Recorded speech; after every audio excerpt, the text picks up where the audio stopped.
Onward اگر آپ پڑھنا شروع کریں گے تو اللہ تبارک و تعالی نے علماء سو کی مثال جو ہے کتے کی سی دی ہے. اللہ تعالیٰ ماتا ہے جو علماء بلعام بن باورا ایک بہت بڑا عالم تھا یہودی, اس کی مثال اللہ تعالیٰ نے دی ہے کہ اس کی مثال کتے کی سی ہے کہ اس کو کوئی چیز ملتی ہے تب بھی یہ زبان ہانپتا رہتا ہے, نہ ملے تب بھی ہانپتا رہتا ہے, کہ وہ لالچی ہے نا. یعنی کتے کا کام یہ ہے کہ وہ لالچ میں زبان باہر نکال کے رکھے, چاہے پیٹ بھرا ہوا ہو یا نہ ہو. علماء کی مثال اللہ تعالیٰ نے کتے کی دی ہے قرآن حکیم کے اندر. آپ اندازہ کریں کتنی سخت مثال ہے. ہم بھی یہ بات کرتے ہیں, پنجابی جی محاورہ ہے کتی چورانا رلی ہے, سنے ہیں نا. یعنی چور سے بچانے کے لیے, گھر کی حفاظت کے لیے کتا رکھا جاتا ہے. جب کتا ہی چوروں کو بتانا شروع کر دے کہ فلاں قیمتی مال فلاں جگہ پہ اس کو لوٹ لو, تو اس کو پنجابی میں کہا جاتا ہے کتی چورانا رل گئی ہے. یعنی کتا جو ہے وہ الٹا چوروں کے ساتھ مل گیا ہے. ہمارے علماء کی بھی مثال یہی ہے, وہ علماء جو اپنی پبلک کو یہ کہہ رہے ہیں قرآن و سنت ٹریک نہ پڑھنا گمراہ ہو جاؤ گے. تو یہ اس سے بڑی کیا دشمنی ہے؟ ہم غیر مسلم کو کیسے قرآن پیش کریں گے اگر ہم اپنے مسلمان بھائی کو یہ کہہ رہے ہیں قرآن ڈائریکٹ نہ پڑھنا گمراہ ہو جاؤ گے؟ کیوں کہہ رہے ہوتے ہیں؟ کیونکہ ان کو پتہ ہے قرآن میں وہ کچھ لکھا ہے جو ہمارے عقیدوں ہمارے بابوں کے عقیدوں کے خلاف ہے. اگر یہ بات کریں گے تو گمراہ ہی ہوگا نا. تو یہ جو پٹی پڑھا رہے ہیں, مجھے پتا ہے اس سے بڑے اسلام کے دشمن کون ہیں. اب آپ ان کی پگڑیوں سے, داڑیوں سے, تسبیحوں سے, ان کی شکلوں سے دھوکہ نہ کھائیں. اسلام کے بہت بڑے دشمن ہیں یہ لوگ. اللہ تعالیٰ ان کے شر سے محفوظ فرمائے. تو بات کہاں سے کہاں نکل گئی. اللہ تعالیٰ فرماتا ہے ہم نے ماں باپ, ان کو ماں اور بیٹے دونوں کو جہان والوں کے لیے بہت بڑی نشانی بنایا تھا. ان هذه امتکم امۃ واحدہ, اے نبیوں کے ماننے والوں یہ سب کی سب امتیں, تمام نبیوں کے پیروکار اور انبیاء کی تعلیمات ایک ہی تھی. وانا ربکم فاعبدون, اور میں تمہارا رب ہوں بس میری ہی عبادت کرو. یعنی عیسیٰ, موسیٰ, ابراہیم, نوح علیہم السلام اور محمد رسول اللہ صلی اللہ علیہ وسلم, یہ ایک ہی درخت کی شاخیں ہیں, ایک ہی درخت کے پھل ہیں. یہ کوئی ڈیفرنٹ تعلیمات نہیں ہے, بنیادی عقائد سیم ہے. ہاں وقت کے ساتھ ساتھ اللہ تعالیٰ نے شریعت کے اندر کچھ تبدیلی کی, لیکن بنیادی عقیدہ توحید سب کا سب ایک, اور وہی اللہ تعالیٰ نے بات کر دی. وَأَنَا رَبُّكُمْ, اور میں ہوں تمہارا رب, فَاعْبُدُونَ, بس میری عبادت کرو. وَتَقَطَّعُوا أَمْرَهُمْ بَيْنَهُمْ, مگر لوگوں نے پارا پارا کر دیا آپس میں دین کو. کُلٌّ إِلَيْنَا رَاجِعُونَ, سب کے سب کو لوٹ کر ہمارے پاس آنا ہے. اللہ تعالیٰ ماتا ہے ہم نے ایک دین دیا تھا لیکن لوگوں نے فرقے بنا لیے. ایک تو یہ انبیاء کے نام پر یہ تقسیمیں ہوئیں, اور بعد میں پھر نبیوں کے ماننے والوں میں بھی بزرگوں کے نام پہ تقسیمیں ہو گئی. یعنی آج عیسائی, یہودی اور مسلمز نبیوں کے نام کے اوپر اپنے آپ کو ڈیوائیڈ کیا ہوا ہے نا, حالانکہ تعلیمات ایک ہیں. اور ہم کیوں اپنے آپ کو بہتر سمجھتے ہیں؟ ہم کسی نبی کا ڈینائی نہیں کرتے. لا نفرق بین احد من رسولی, ہم ایمان لانے میں کسی نبی میں فرق نہیں کرتے. لیکن یہودیوں کو دیکھیں, حضرت عیسیٰ کا انکار کرتے ہیں, محمد رسول اللہ کا انکار کرتے ہیں صلی اللہ علیہ وسلم.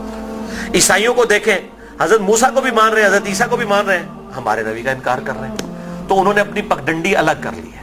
اور ہمیں کیا تعلیم دی گئی کہ ہم عیسیٰ علیہ السلام کو بھی ویسا ہی پیغمبر مانتے ہیں جس طرح کہ اپنے محبوب صلی اللہ علیہ وسلم کو مانتے ہیں.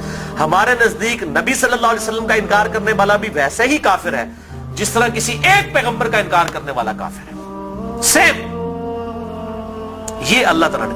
لیکن پھر امت کے اندر کیا ہوا؟ نبی صلی اللہ علیہ وسلم تو چلے گئے, اور آپ صلی اللہ علیہ وسلم کے بعد وقت جب گزرتا گیا, لوگوں نے اپنے بزرگوں, بابوں کے نام کے اوپر فرقے کھڑے کرنا شروع کر دی. اس میں بزرگوں کا قصور نہیں تھا. یعنی امام حنیفہ, امام شافعی, امام احمد بن حنبل, امام مالک رحمہم اللہ اجمعین علیہم السلام رضی اللہ عنہم اجمعین, ان کا کوئی قصور نہیں ہے. انہوں نے کہیں نہیں کہا کہ ہمارے ناموں کے اوپر آپ فرقے بنائیں, اپنے ہمارے ناموں کے اوپر چیزوں کو ڈیوائیڈ کر دیں. ان کی کہیں یہ تعلیمات نہیں تھی. ان کی تعلیمات تو یہ تھیں کہ اللہ اور اس کے محبوب صلی اللہ علیہ وسلم کو فالو کیا جائے, اللہ اور اس کے محبوب صلی اللہ علیہ وسلم کی تعلیمات کو لے کر چلا جائے. انہوں نے کہیں نہیں کہا کہ ہمارے ناموں کے اوپر آپ فرقے بنا لیں. تو میں ان کو کنڈیم نہیں کر رہا. آج جب ہم عیسائیوں کو کنڈیم کرتے ہیں, معاذ اللہ استغفر اللہ, ہمیں کبھی گمان بھی نہیں ہوتا کہ حضرت عیسیٰ علیہ السلام کی ہم توہین کر رہے ہیں. ہم تو کہہ رہے ہوتے ہیں کرسچینٹی غلط ہے, عیسیٰ علیہ السلام تو وجیہاً فی الدنیا والآخرہ, ان کا کون انکار کر سکتا ہے؟ ان سے تو ہم محبت کرتے ہیں, ان کی محبت کو ہم اپنے ایمان کا حصہ سمجھتے ہیں. لیکن ان بزرگوں کے نام کے اوپر فرقے بننا شروع ہوئے, پھر آگے چلتا رہا کام یہاں تک پہنچا کہ اب آپ دیکھیں کہ اس حالت تک بگاڑ آ چکا ہے کہ انڈیا پاکستان کے اندر ایک امام حنیفہ رحمہ اللہ کے نام پہ فرقہ بنانے والے لوگوں کی اپنی حالت یہ ہوگی ہے, انہوں نے اپنے ادھر جو 14ویں صدی کے 2 بابے تھے ان کے نام کے اوپر فرقے بنا لیے, بریلوی اور دیوبندی. دونوں اپنے آپ کو حنفی کہہ رہے ہیں, دونوں اپنے آپ کو کہہ رہے ہیں کہ ہم امام حنیفہ کے پیروکار ہیں، اور دونوں ایک دوسرے کو ماشاءاللہ کافر بھی سمجھتے ہیں، گستاخ رسول بھی سمجھتے ہیں، مشرک بھی سمجھتے ہیں، ایک دوسرے کے پیچھے نمازیں پڑھنے کے قائل نہیں ہیں، اور اسی نام کے اوپر انہوں نے مسجدیں بھی الگ کر لی ہوئی ہیں، اور اس حد تک کہ آپ مسجد کے بارے میں دیکھتا ہوں لکھا ہوتا ہے اہل سنت والجماعت، بریکٹ میں لکھا ہوتا ہے حنفی، پھر آگے مزید بریکٹ لگائی ہوتی ہے دیوبندی. یعنی آپ دیکھیں کہ کس لیول تک ڈیوائیڈ کر دیا، کس لیول تک ڈیوائیڈ کر دیا امت کو. تھوڑا آگے ہو جائے، آگے ہو جائے، آگے. اور میں حیران ہوتا ہوں کہ انڈیا کے 2 شہروں کی بنیاد کے اوپر امت کو ڈیوائیڈ کر دیا. یہ دیوبند اور بریلی انڈیا کے 2 شہر ہیں، اس کے نام کے اوپر ڈویژن کر دی ہوئی ہے. یہی حال اہل حدیث کا ہے. کبھی اپنے آپ کو اہل حدیث کہیں گے، کبھی سلفی کہیں گے، کبھی کہیں گے غربا اہل حدیث، کبھی کچھ. کس لیول تک بگاڑ آ گیا. حتیٰ کہ اگر آپ اب یورپ میں چلے جائیں تو وہاں 2 فرقے بن چکے ہیں، اہل حدیث اور سلفی. اور سلفیوں میں بھی 2 ہیں، ایک تقلیدی سلفی ہیں اور ایک غیر مقلد سلفی ہیں. اور ابھی ایک اور شوشہ چھوڑا ہے مدخلی. یہ ایک اور فرقہ جو ہے وہ عرب کے اندر نکلا ہے، جو کہ اپنے علاوہ سب کو کہتا ہے کہ یہ اہل حدیث سے خارج ہیں، ہم کوئی بہت بڑے اہل حدیث ہیں. یہی ہوتا ہے میرے بھائیوں، جب یہ پارٹی بازی شروع ہوتی ہے نا، اس کا انجام یہی ہوتا ہے. خدا کے لیے اس طرف واپس آ جائیں جہاں ہمارے محبوب صلی اللہ علیہ وسلم ہمیں چھوڑ کر گئے تھے. ہوا سماکم المسلمین من قبل وفی ھذا. اللہ کے پیغمبر ابراہیم علیہ السلام نے اس قرآن کے نزول سے پہلے تمہارا نام مسلم رکھ دیا تھا، اور اس کتاب میں وفی ھذا اللہ نے بھی انڈورس کر دیا اپنے آپ کو مسلمان کو. کیوں اپنے آپ کو ڈیوائیڈ کرتے ہو؟ کس لیول تک ڈویژن کرو گے؟ پہلے کہتے تھے جی اگر ہم سنی شیعہ کی ڈویژن نہیں کریں گے تو پتہ کیسے چلے گا. چلو جی وہاں بھی مسئلہ حل ہوا. پھر آگے گئے جی نہیں اگر ہم حنفی شافعی مالکی حنبلی اہل حدیث نہیں کریں گے پتہ کیسے چلے گا. چلو وہاں بھی مسئلہ حل ہو گیا. پھر آگے کہنے جی اہل حدیث میں بھی اتنی پارٹیاں تھیں تو ہم سلفی کہیں گے تو تب پتہ چلے گا. میرے بھائی یہ جتنی دمیں لگائی ہوئی ہیں نا، میں ان کو دمیں کہتا ہوں، یہ آپ دمیں لگاتے چلے جائیں، اس کی کوئی اینڈ نہیں ہے، سوائے اس کے کہ امام مالک رحمہ اللہ کا قول ہے، وہ فرمایا کرتے تھے اس امت کے آخری حصے کی بھی ہدایت ویسے ہی ہوگی جس طرح کے ابتدا کے حصے کی ہوئی تھی. صحابہ اکرام علیہم رضوان، اہل بیت، بریلوی، دیوبندی، اہل حدیث، شیعہ، اہل سنت اس تفریق سے بہت بالا تھے. آج بھی الحمدللہ وہ مسلمان اس پیٹرن کے اوپر. مجھے کہتے ہیں لوگ جی وہ آپ کس فرقے سے ہیں؟ میں کہتا ہوں جی میں اس گروہ میں شامل ہوں. فرقہ تو ہے ہی اسلام میں حرام. ٹھیک ہے، اللہ تعالیٰ نے واضح طور پہ فرما دیا ہے کہ ان الذین فرقوا دینہم وکانوا شیعا لست منہم فی شیء. اے نبی جنہوں نے دین میں فرقے بنائے اور اپنے آپ کو گروہوں میں بانٹ لیا، آپ کا ان سے کوئی تعلق ہی نہیں ہے. سورۃ الانعام آیت نمبر 159. اس طریقے سورہ آل عمران کے اندر ہے وَاعْتَصِمُوا بِحَبْلِ اللَّهِ جَمِيعًا وَلَا تَفَرَّقُوا. اللہ کی رسی یعنی قرآن کو، صحیح مسلم میں آتا ہے غدیر خم کی حدیث میں کہ یہ قرآن ہے اللہ کی رسی، اس کو مضبوطی سے پکڑ لو، فرقوں میں مت بٹو. پھر پوچھ رہے ہوتے ہیں فرقہ کون سا ہے، تو میں پھر آخر میں تنگ آ کے کہتا ہوں میرے بھائی میرا وہی گروہ ہے جو صحابہ کرام کا تھا. اگر صحابہ بریلوی تھے تو میں بریلوی ہوں، اگر صحابہ دیوبندی تھے تو میں دیوبندی ہوں، اگر صحابہ اہل حدیث تھے تو میں اہل حدیث ہوں، اگر وہ شیعہ تھے تو میں شیعہ ہوں.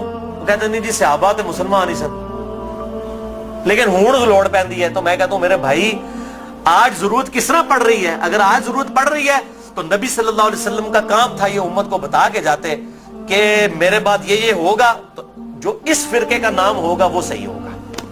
بتائیں. صرف ایک بات آپ نے فرمائی، الجماعہ کو پکڑ لینا، امت کی مین سٹریم کو. اور میں آپ کو بتاؤں امت کی مین سٹریم جو ہے نا، عام مسلمان، وہ فرقہ واریت سے بالکل لا تعلق ہو چکا ہے. اور خصوصاً ابھی جو نیو مسلم ہے وہ اپنے آپ کو مسلمان محسوس کرنے میں ہی فخر محسوس کرتے ہیں الحمدللہ. تو اللہ تعالی ہمیں توحید پر بھی کاربند رکھے اور توہین رسالت سے بھی بچائے. نبی صلی اللہ علیہ وسلم کی سچی عقیدت نصیب فرمائے. اپنی موت سے پہلے اپنی قبر و آخرت کی تیاری کرنے کی توفیق عطا فرمائے. سبحانک اللہم وبحمدک اشہد ان لا الہ الا انت استغفرک واتوب الیک وما علینا الا البلاغ المبین.